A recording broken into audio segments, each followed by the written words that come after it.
Coucou, salut, bonjour, vous écoutez Climax, le podcast de Télé Loisirs. Climax, le podcast qui vous fait regarder la télé avec les oreilles. Et pour commencer ce Climax, on a une bonne et une mauvaise nouvelle à vous annoncer. Je vois Katia déjà la mine complètement défaite. Je vais commencer par la mauvaise, Katia. Pour toi, eh bien, c'est que l'hiver approche. Winter is coming. Tu sors, Seb, immédiatement. Désolé, je reste. La bonne nouvelle, c'est qu'on est encore en automne et que cette période, pour les fans de séries que vous êtes, rime avec rentrée des séries. C'est pourquoi, avec les trublions de Climax, on s'est dit qu'on allait jeter un œil sur les nouveautés qui débarqueront bientôt en France ou déjà disponibles sur vos plateformes de streaming préférées. Pour vous aiguiller dans vos choix de nouvelles fictions, j'accueille donc autour de moi Katia. Salut Seb, salut. Mais également Yann. Salut tout le monde, j'avais pas trop capté la référence à Game of Thrones. Tiens donc. Et pour la première fois en exclusivité intergalactique autour de Climax, Laurence. Salut tout le monde, va falloir être gentil. Hein. Ouais, On l'est toujours. à peu près. N'est-ce pas, Ouais, à Katia peu près. J'ai des doutes.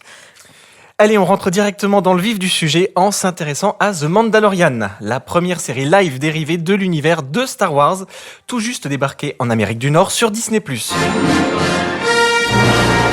Malheureusement, il faudra patienter jusqu'au 31 mars 2020 avant que ce nouveau service n'arrive en France, mais ce feuilleton fantastique était tellement attendu qu'on n'a pas résisté à l'envie de vous en parler, quitte à se demander si ce n'était pas la série événement de la rentrée. Alors pour ceux qui se raccrocheraient au wagon, The Mandalorian suit les aventures d'un chasseur de primes, incarné par Pedro Pascal, qu'on avait pu voir d'ailleurs dans Game of Thrones, et l'intrigue se situe entre les épisodes 6 et 7 de la saga, à savoir entre le retour du Jedi et le réveil de la Force. C'est conçu par Jon Favreau, réalisateur des 2 premiers volets d'Iron Man ou plus récemment du Roi Lion. Alors, première question que j'ai envie de vous poser, c'est est-ce qu'on est obligé d'avoir vu les films de Star Wars pour pouvoir savourer The Mandalorian ? Non, pas vraiment. Et c'est le truc vraiment hyper intéressant dans cette série. Et pour répondre à la première question, oui, je trouve que c'est vraiment la série événement de la rentrée. Parce que c'est une série ultra spectaculaire avec un budget absolument pharaonique de $100 millions pour 8 épisodes. Et je trouve que Disney, pour une fois, a vraiment bien traité l'univers de Star Wars. Et t'as vraiment pas besoin de connaître et d'aimer la franchise Star Wars pour apprécier la série. Même si ça aide au niveau des références, mais pour rebondir sur ce que tu dis, c'est la série événement parce que c'était sans doute une des plus attendues. Voilà, on connaît tous la fanbase de Star Wars. Elle est énorme. Tous les gens sont hyper au taquet dès qu'il s'agit d'une nouvelle peluche, d'un nouveau film ou en l'occurrence d'une nouvelle série. Et en parlant de peluche, d'ailleurs, je pense que les produits dérivés vont s'éclater avec cette nouvelle série. Et puis, effectivement, je rejoins Yann. C'est assez jouissif pour les fans de Star Wars dont je suis, de retrouver dans cette série beaucoup de références à la saga originale, avec beaucoup de talent, je trouve, sinon d'écriture, en tout cas de mise en scène. Moi, je me suis vraiment régalée devant les épisodes que j'ai pu voir pour le moment. Et le jeu de Pedro Pascal sous le casque est absolument Si c'est bien lui, incroyable. Renversant. Mais quel intérêt d'avoir engagé Pedro Pascal, effectivement le beau gosse de Game of Thrones et de Narcos, si c'est pour lui faire porter un masque pendant toute la série. C'était pas la peine, on pouvait prendre quelqu'un d'autre. Patience. Alors, je suis désolée, Yann, Katia, moi je vais m'inscrire en faux. Certes, c'était une série événement parce qu'elle était hyper attendue par tous les fans. Pour moi, ça fait flop. Alors, j'ai vu les Star Wars, j'aime bien. Voilà, je suis pas une spécialiste comme vous, mais j'aime bien, ça me plaît. Là, ça m'a laissé de marbre. C'est uniquement pour faire de l'argent avec les prochains cadeaux de Noël des enfants. Voilà, moi vraiment, je suis passée totalement. Que tu es cynique. Ouais, Tu es c'est cynique, tout. Laurence. Moi, D'ailleurs, on t'a pas dit qu'il fallait que tu sois d'accord avec nous, au moins sur la première émission. Non, on m'avait pas prévenu, c'était pas dans le contrat. Ouais, ils y Non, pensaient pour moi, pas c'est du trop tout. facile et ça, c'est pas ça qui fait une bonne série au final. T'as parlé de feuilleton au début, c'est vraiment un feuilleton, là c'est du soap opéra, un peu, avec du western beaucoup. Et moi je trouve que la mixion des deux fonctionne très très bien. Dans le deuxième épisode, il n'y a pas beaucoup de dialogue et je trouve que c'est hyper intéressant aussi, c'est un exercice qu'on n'a pas l'habitude de voir. Les séries sont de plus en plus verbeuses. Là, on prend le temps de regarder les images et qu'est-ce qu'elles sont bien faites. Alors oui, il y a des défauts. Moi je me suis complètement laissée prendre. Ça titille en moi l'enfant et la fan que je suis. Moi, je comprends. Après, je comprends la réaction de gens qui aiment les nouveaux films Star Wars. Je trouve que c'est un film qui vraiment s'adresse, je trouve, vraiment fondamentalement aux fans de la toute première... La série, tu veux dire ? C'est la série qui s'adresse. Pardon, je trouve que la série s'adresse vraiment aux fans de la toute première trilogie cinématographique. Parce qu'on est vraiment dans ce qu'est l'essence même du premier Star Wars.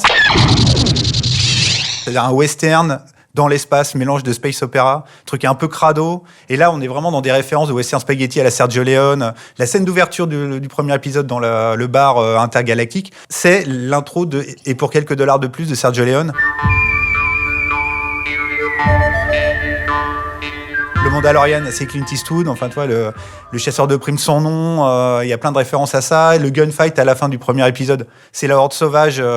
C'est complètement ouf. Et dans le deuxième épisode, t'as carrément d'autres références au Shambara, film de samouraï japonais, une franchise super connue qui s'appelle Baby Cart, avec un samouraï errant et son bébé dans un landau. Super connu. Des gros geeks. D'accord, mais voilà, je trouve effectivement qu'ils sont allés dans un territoire qu'on n'attendait pas, que moi j'attendais pas, et c'est ça que j'ai vraiment adoré dans cette série. Tout en multipliant les références, encore une fois, à la trilogie originale, avec des personnages qu'on connaît, alors certes qui sont mignons, les Jawa, moi je les trouve assez irrésistibles, enfin il y a plein d'easter eggs, c'est comme ça qu'on dit, ouais, dans tous les épisodes, et sincèrement, ça, je pense que ça peut contenter ceux qui découvrent et ceux qui connaissent et qui aiment. Après, franchement, moi, je m'attendais pas à ce que ce soit des épisodes de 35 ou 38 minutes dans lesquels il se passe franchement pas grand-chose. Aucun dialogue, aucune action. Vincent Delay m'aurait dit aucun public finalement. Je te trouve dur, Laurence, d'autant qu'encore une fois, pour moi, le aucun dialogue, c'est une qualité. Je trouve qu'il y a vraiment des qualités de mise en scène. Au niveau des effets spéciaux, c'est quand même assez dingo. Enfin, il y a une vraie ambition. De la part de Jon Favreau, moi, je suis pas vraiment fan. Je suis vraiment très, très surpris, quoi. Après, je dis pas que je regarderai pas la suite, mais franchement, pour l'instant, 2 épisodes, je me suis ennuyée. Et en ce qui concerne ma durée, je trouve que c'est plutôt, moi, une bonne nouvelle. J'en ai un peu ras-le-bol des épisodes de 60 minutes. Et donc là, on retourne à une durée plus compatible, je trouve, avec une action et avec un rythme, même si tu le trouves lent, finalement, moi, je trouve que c'est plutôt bien vu. À titre personnel, jetez-moi des pierres aussi, je me suis un peu ennuyé pendant le premier épisode, sauf à la fin. Yann, souvent dans Climax, tu parles de Disneyisation des productions. Là, typiquement, c'est sur Disney+, Star Wars, donc on est d'accord. Là, quand même, la saga originale a conservé son âme dans cette série. Pour vous, qu'est-ce que vous en pensez ? Ah ouais, alors je suis assez d'accord. Et c'est c'est la grande surprise que j'ai éprouvée en voyant le premier épisode. Je suis assez d'accord là-dessus. Pour le coup, je pense qu'ils respectent bien les codes. On s'y retrouve.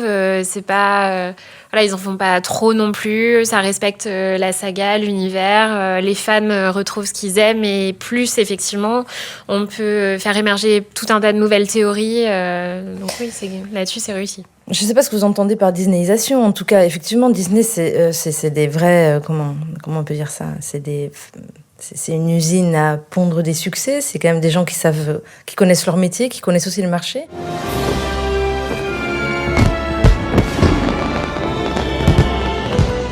Enfin, là, ils ont réussi les deux, en fait. Ils ont préparé, effectivement, tout l'après commercial. Comment on peut valoriser les quelques millions de dollars investis dans cette série, notamment par les produits dérivés. Et à la fois, c'est quand même, au début, des gens qui savent faire des séries et des séries d'animation. Donc là, on voit le meilleur des deux, a priori, pour moi. Ouais, mais c'était pas gagné, parce que franchement, les films, les deux films... C'est vrai. Les 2 films Star Wars et les 2 spin-offs Solo et Rogue One, c'est quand même plutôt pas mal. Rogue One, c'est vachement bien. C'est des catastrophes, le Han Solo, c'est des catastrophes absolues, quoi. Donc là, ils retombent vraiment de manière très très surprenante sur leurs pattes. Moi, ça m'a vraiment scotché, quoi. Bon, en tout cas, on aura l'occasion de reparler de Star Wars prochainement dans Climax. The Mandalorian, donc, c'est une série fantastique que vous pourrez découvrir à partir du 31 mars prochain sur Disney+. Oui, je sais, c'est pas tout de suite. Le fantastique, d'ailleurs, c'est un peu une valeur refuge dans les séries en ce moment. Les networks et les plateformes de streaming n'hésitent pas à investir dans le genre. On en a repéré quelques-unes pour vous, à commencer par La Guerre des Mondes.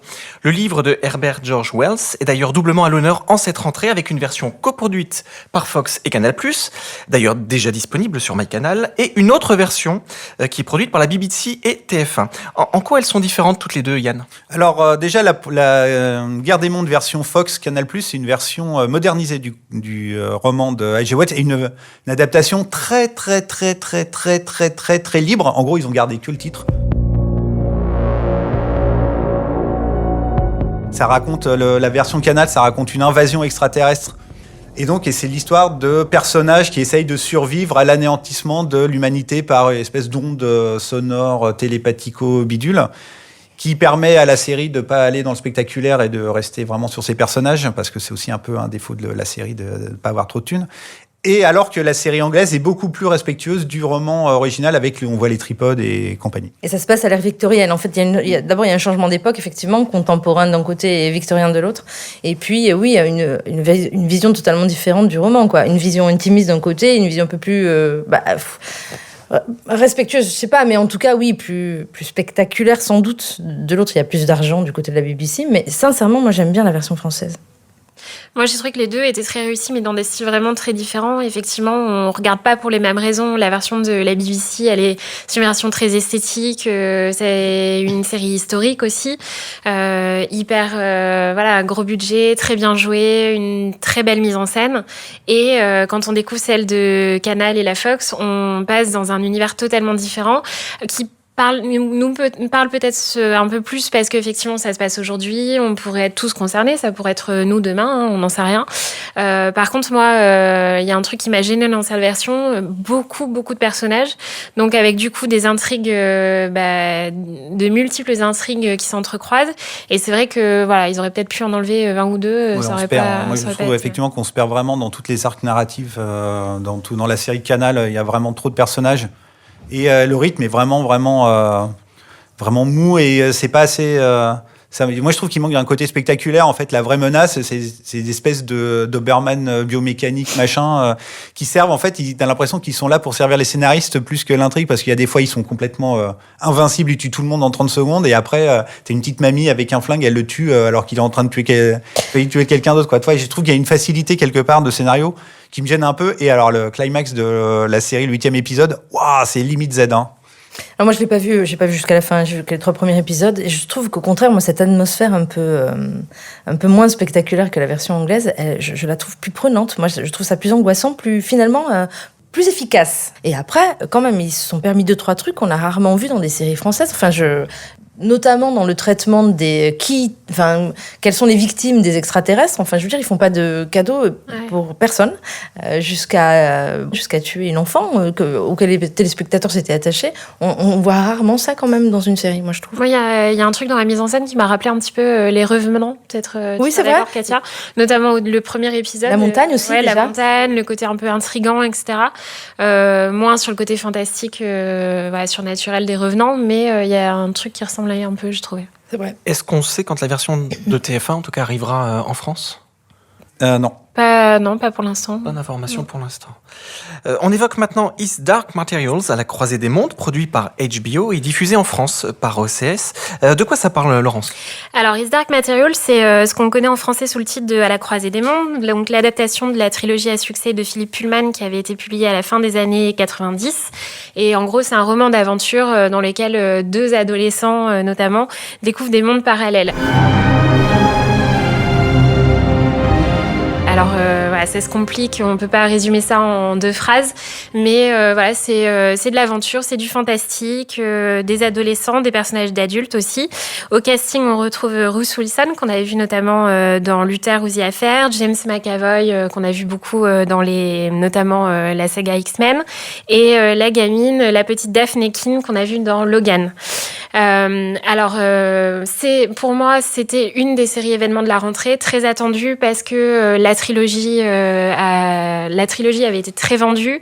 Je pense qu'il y a beaucoup de gens de ma génération à qui ça parle.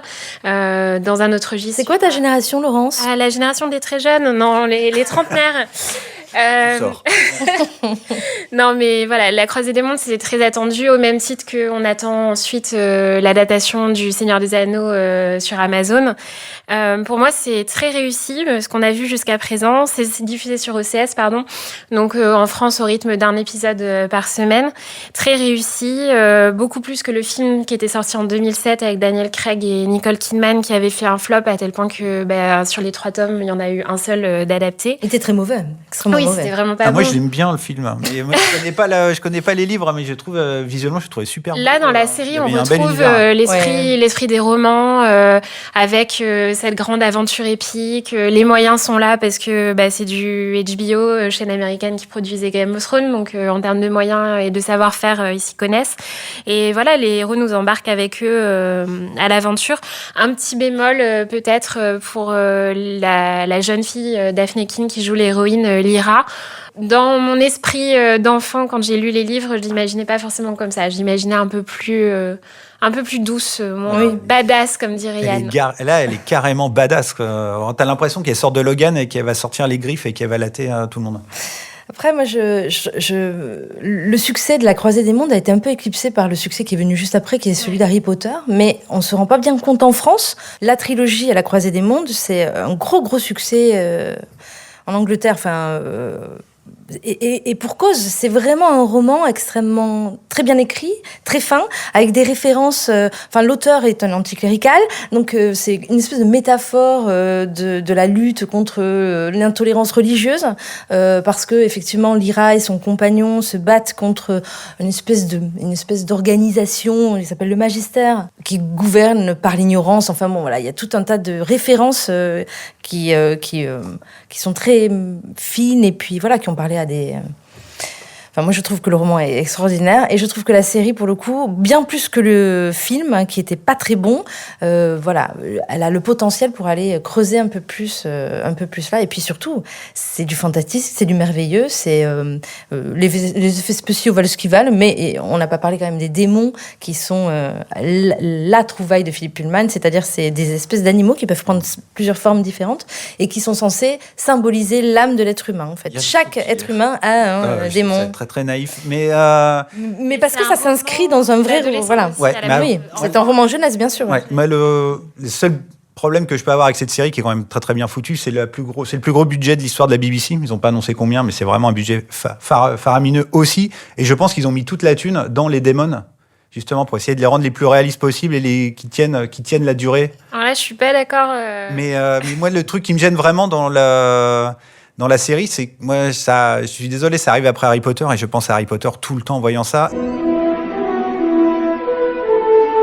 Et pourtant, chronologiquement, c'est... Visuellement, Harry Potter, on peut pas le nier, c'est un maître étalon et ça a tout ravagé derrière et tu peux pas ne pas voir Harry Potter avec, ils essayent de faire des bouts de Game of Thrones dedans et tout. Pour le coup, pour les démons, juste rapidement, je trouve qu'ils ont peut-être pas mis tout le budget qu'ils avaient. Moi, j'aurais justement pensé qu'ils allaient se transformer plus souvent et là-dessus, j'étais un peu déçue. Alors peut-être que c'était la faute au budget, mais...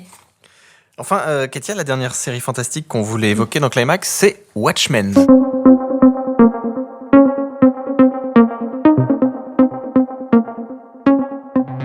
Oui, alors pour beaucoup, pour certains en tout cas, c'était aussi une série événement dans la mesure où c'est l'adaptation d'un comics très connu aux États-Unis, qui a fait l'objet déjà d'une adaptation au cinéma. Cet univers-là est très compliqué à résumer. Grosso modo, c'est une dystopie qui se passe... elle est à peu près contemporaine, en tout cas en ce qui concerne la série. C'est Robert Redford qui préside aux destinées des États-Unis. Les policiers ont subi une attaque terrible par une organisation qu'on appelle la cavalerie, la 7e cavalerie. Et donc pour protéger leur identité, désormais ils sont masqués. À côté de ça, il y a des justiciers que la population n'aime pas beaucoup, qui sont un peu pourchassés.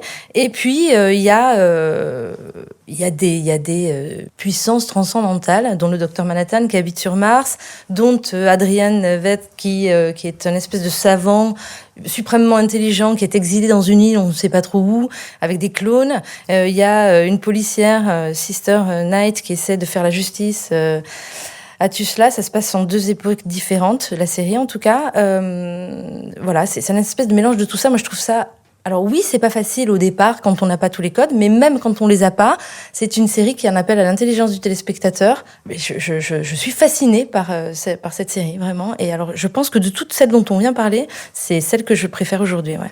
Alors moi, j'ai juste précisé 2 petites choses. C'est sur HBO aussi, et c'est créé par Damon Lindelof, le scénariste fou de Lost, de Left of Us, de Prometheus et des Star Trek. Le mec qui est spécialiste d'ouvrir des portes scénaristiques pour jamais les refermer ou les refermer n'importe comment. Et en fait, l'intrigue, juste pour être plus précis, ça se passe après le roman graphique et après le film. On est 30 ans après. Et donc, c'est à la fois la suite du roman graphique et à la fois la suite du film. Moi, je suis un peu mitigé devant la série. C'est les grosses pros d'HBO. C'est super bien fait. Mais je trouve c'est un peu spectaculaire, c'est super bien joué. Visuellement, c'est très beau, mais moi, je trouve cette série ultra hermétique. Et pourtant, je suis plutôt ouvert à ce genre les comics et tout. Mais je trouve ça vraiment très, très dur à suivre. Pour moi, il faut vraiment connaître ou le film ou le comic book pour comprendre à peu près ce qui se passe, quoi. Il faut accepter de pas tout comprendre pour Alors moi. moi qui connaissais pour le coup ni l'un ni l'autre, c'est vrai que le premier épisode est hyper ardu, faut s'accrocher. L'histoire qu'a essayé de résumer Katia et les personnages dont elle vous a parlé, c'est... effectivement, c'est très complexe. Rien que dans le premier épisode, on passe dans 2 époques différentes. On comprend effectivement absolument rien à ce qui se passe. Voilà, après, c'est un choix, c'est un parti pris. Pour le coup, ça donne quelque chose de très intriguant qui donne quand même envie de voir la suite, voir comment ça évolue et qu'est-ce qui se cache derrière tout ça. Watchmen, c'est donc sur OCS. Autre genre prolifique, les séries policières, avec 3 nouveautés que nous avons souhaité mettre en avant. Alors, on vous prévient, il y a à boire et à manger dans ce qu'on va évoquer. Prodigal Son, pour commencer, Yann, on la classe dans quelle catégorie ? Ah, au niveau qualité ? Oui. Plutôt pas mal, très classique, mais pas mal. Alors, c'est une série de la Fox qui est diffusée aux États-Unis depuis le 23 septembre et qui arrivera bientôt sur TF1. C'est une série créée par Chris Fedak, mec qui a travaillé sur DC, Legend of Tomorrow et Chuck. C'est l'histoire d'un Malcolm Bright, qui est un super profiler capable de se projeter dans l'esprit des criminels qu'il chasse. Que c'est original. Oui, et grâce à son père, qui est lui-même un des plus grands tueurs en série de l'histoire, le chirurgien. Dad, why did you kill all those people? I'm not sure I know the answer. Et donc, Malcolm aide la police de New York à traquer les tueurs, et en même temps, il essaye d'entretenir une relation super tordue avec son père enfermé dans un hôpital psychiatrique. Coucou le silence des agneaux. Donc voilà, donc c'est une série. Et coucou The Blacklist aussi. Oui, ça ressemble à The Blacklist. Dr House, Ouais. enfin toi, c'est vraiment, on est vraiment dans le classique du génie bizarre tordu avec un background super dark. Alors ça commence avec des intrigues, le tueur en série à chaque épisode, et après Bouclé à chaque épisode, ouais. et à la fin, au milieu de la série, ça commence à devenir ultra feuilletonnant autour d'un seul tueur. Et en même temps, avec le retour sur le passé super traumatique du héros. Donc, moi, je trouve ça quand même plutôt pas mal. Oui, je suis assez d'accord. C'est effectivement très classique. Ça ressemble à plein de choses qu'on a déjà vues auparavant, mais ça fonctionne, donc pourquoi pas. Le duo d'acteurs fonctionne là aussi. Tom Payne, qu'on a vu dans The Walking Dead, et Michael Sheen. Tom Payne, il a des yeux fous. Il pourrait être aussi bien le tueur en série, voilà, comme son père, que effectivement le profiler de l'histoire. Je voudrais juste signaler que, à mon sens, c'est dans les séries dont on parle aujourd'hui, c'est la seule série création originale, a priori, de la liste. Alors oui, Katia et moi, c'est un peu notre grand cheval de bataille. Les séries originales, parmi cette multitude d'adaptations, on en a ras-le-bol des adaptations. Où sont passées les idées originales ? Prodigal Son, certes, c'est classique, mais au moins, visiblement, c'est une création. Ouais, alors pour moi, c'est quand même un poil trop classique du coup, parce que c'est bien fait, effectivement, c'est bien joué, puis bien écrit, avec voilà le serial killer de chaque épisode et puis l'intrigue feuilletonnante. Après, moi, j'ai l'impression d'avoir vu ça 100 000 fois, et il y a tellement de séries aujourd'hui, et finalement, les journées ne font plus que 24 heures, qu'à choisir, c'est pas celle-ci que je prendrais. Après, c'est sans doute une des plus grands publics, donc c'est pas étonnant qu'elle arrive sur TF1. Voilà, ça fera le boulot, et ça le fera plutôt bien. Mais perso, je suis pas d'accord sur le côté ultra classique, c'est parce qu'au fur et à mesure, à partir du 6e épisode, ça commence à vraiment aller dans un truc beaucoup plus dark, et je suis très intéressé de savoir ce que ça va devenir.